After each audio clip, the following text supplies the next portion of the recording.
Rendez-vous à Paris, o nosso encontro marcado na capital francesa para conhecer lugares e receitas deliciosas. O nosso rendezvous de hoje é aqui no Marais, um dos bairros com lugares mais charmosos de Paris. Entre eles, o Marché des Enfants Rouges.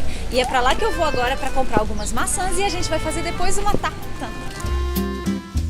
Eu tô aqui na Place des Vosges, que dizem que é a praça mais antiga de Paris, construída em 1605. Les Marais.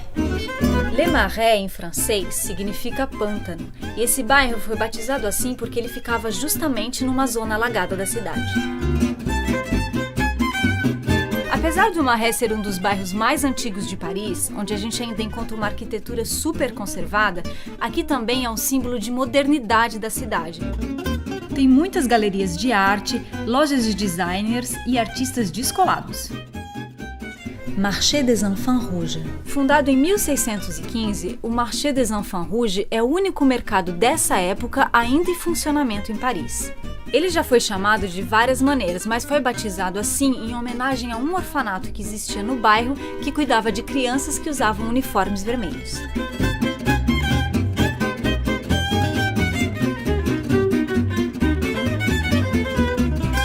São 2.000 metros quadrados onde a gente encontra frutas, legumes, flores, queijos e uma área só com barraquinhas de comidas do mundo inteiro.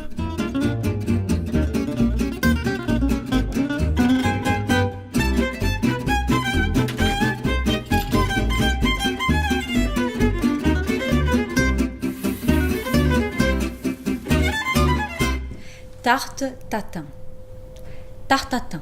A tarte tatin é uma torta de maçã feita invertida. As maçãs ficam por baixo e a massa por cima, e depois na hora de servir a gente precisa inverter para que as maçãs fiquem expostas.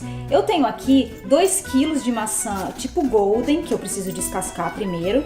Eu uso essa tipo golden porque ela não é muito ácida nem muito porosa. Aí no Brasil, se vocês não encontrarem essa maçã, dá para usar também a Fuji ou a Gala, que dá certo. Eu só não recomendo muito a maçã verde porque ela é muito ácida, nem aquela argentina porque ela é muito porosa, vai soltar muita água e não dá muito certo. Para a maçã não escurecer, eu tenho aqui uma tigela com água onde eu vou pingar o suco de um limão. Conforme eu for descascando, eu vou colocando as maçãs aqui na água até terminar todas. Eu tô usando aqui uma frigideira que vai ao forno, porque o cabo dela é todo de metal. Se for cabo de plástico, não pode ir ao forno. Ou então você também pode usar uma forma redonda que vá ao forno, mas que também vá ao fogo, porque a gente vai fazer o caramelo antes, então ela tem que ser resistente às chamas do fogo. Então eu vou forrar aqui todo o fundo da minha panela com 200 gramas de açúcar. Eu tô usando o açúcar cristal porque aqui é o açúcar mais comum que a gente tem na França, mas você pode usar o açúcar refinado, que também não tem problema nenhum. E eu tenho aqui 100 gramas de manteiga sem sal, cortada em cubinhos, que eu vou espalhar aqui em cima de todo o açúcar.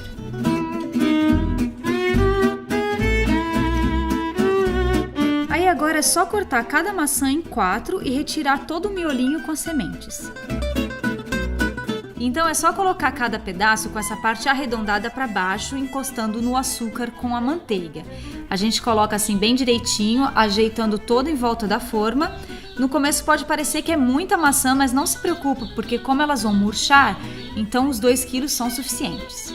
Aí eu coloco aqui a frigideira no fogo bem baixinho por mais ou menos uns 20 minutos, enquanto eu vou preparar a massa da torta. Enquanto as nossas maçãs estão no fogo, a gente vai preparar agora a massa da tarte tatin. Eu já tenho separado 200 gramas de farinha, que é o equivalente a 1 xícara e 2/3 mais ou menos. E agora a gente vai pesar o açúcar. A gente vai precisar de 60 gramas de açúcar ou 1/3 de xícara. Eu dou uma misturada e adiciono 125 gramas de manteiga sem sal cortada em cubinhos. E vou mexendo bem com a ponta dos dedos até que essa mistura fique com a textura de farofinha. A tarte tatin, ela leva esse nome porque diz a lenda que ela foi inventada pelas irmãs Stéphanie e Caroline Tatin, que dirigiam um hotel numa cidadezinha no centro da França. Elas tinham um restaurante nesse hotel, uma delas cuidava de receber os clientes e a outra cuidava da cozinha. E essa irmã que cuidava da cozinha era muito estabanada e muito conversadeira. E certo dia ela estava conversando com o pessoal no salão e ela se deu conta de que ela tinha esquecido de fazer a sobremesa. Ela foi correndo para dentro da cozinha e preparou a torta de maçã que ela já tinha mesmo o costume de preparar. Só que quando ela já tinha colocado a torta no forno, ela percebeu que tinha esquecido de colocar a massa. Aí ela abriu a massa rapidinho, colocou por cima das maçãs mesmo e assou desse jeito. Aí ela tirou a torta, colocou invertida em cima do prato e serviu ainda quente para os clientes. Só que a torta foi um sucesso. Então, o que teoricamente seria um acidente acabou virando um clássico francês. Eu já quebrei aqui um ovo e fui misturando bem até obter uma massa homogênea assim. Aí agora é só enrolar em plástico filme e levar para a geladeira por mais ou menos 30 minutos.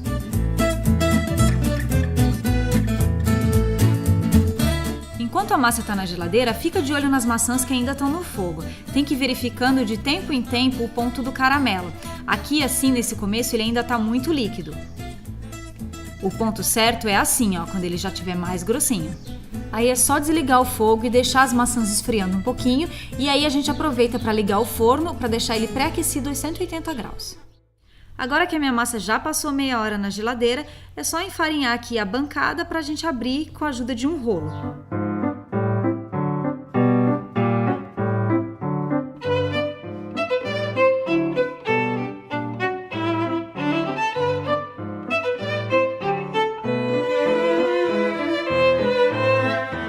Quando ela estiver no diâmetro da frigideira, aí é só cobrir as maçãs e ir empurrando as bordinhas para dentro.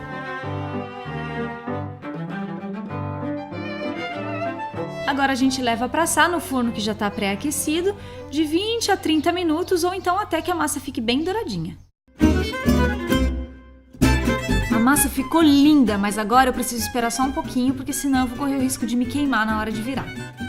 E agora, antes de virar, eu gosto de dar uma passadinha na chama do fogão só para garantir que o caramelo não vai grudar, e eu também passo a faca em todas as bordas para ver se não tem nenhum pedacinho de massa grudado na frigideira.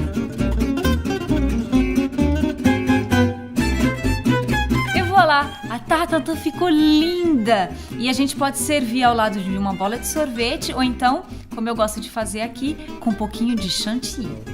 Chantilly!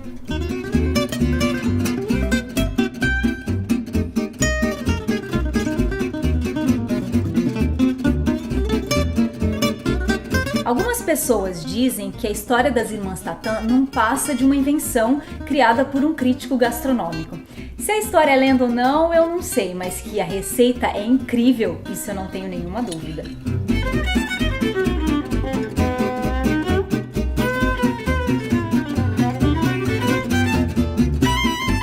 Essa torta ficou tão boa que eu até perdi as palavras. Eu espero que vocês tenham gostado desse primeiro episódio do Rendezvous à Paris.